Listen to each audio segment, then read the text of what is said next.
We will therefore defer the vote scheduled for tomorrow and not proceed to divide the House at this time. A casual delivery of a dramatic decision just a day before Parliament was set to vote on a deal to divorce the European Union.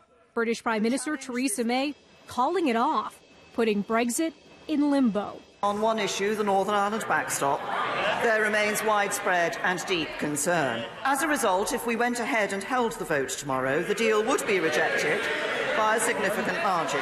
One sticking point, the Irish backstop, a customs arrangement which could leave Britain forced to accept EU regulations. May says she'll go back and talk to the EU, but the bloc saying today it won't renegotiate the deal.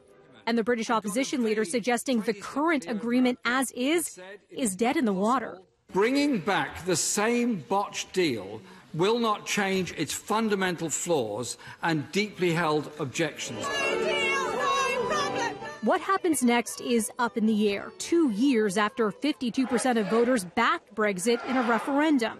The UK is currently set to leave the EU on March 29th, a move that could be chaotic without a deal.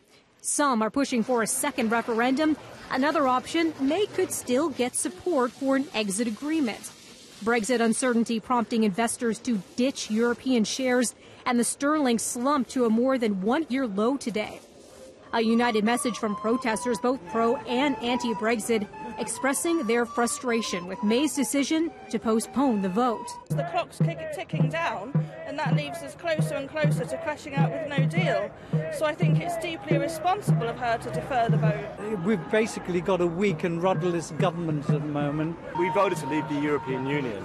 We didn't vote to get a good deal from the EU. I would now like to see the vote go ahead.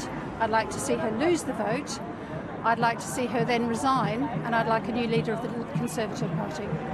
Also new today, another layer on top of all this, the European Union's top court ruled that Britain can unilaterally change its mind over Brexit, just stop it from happening altogether.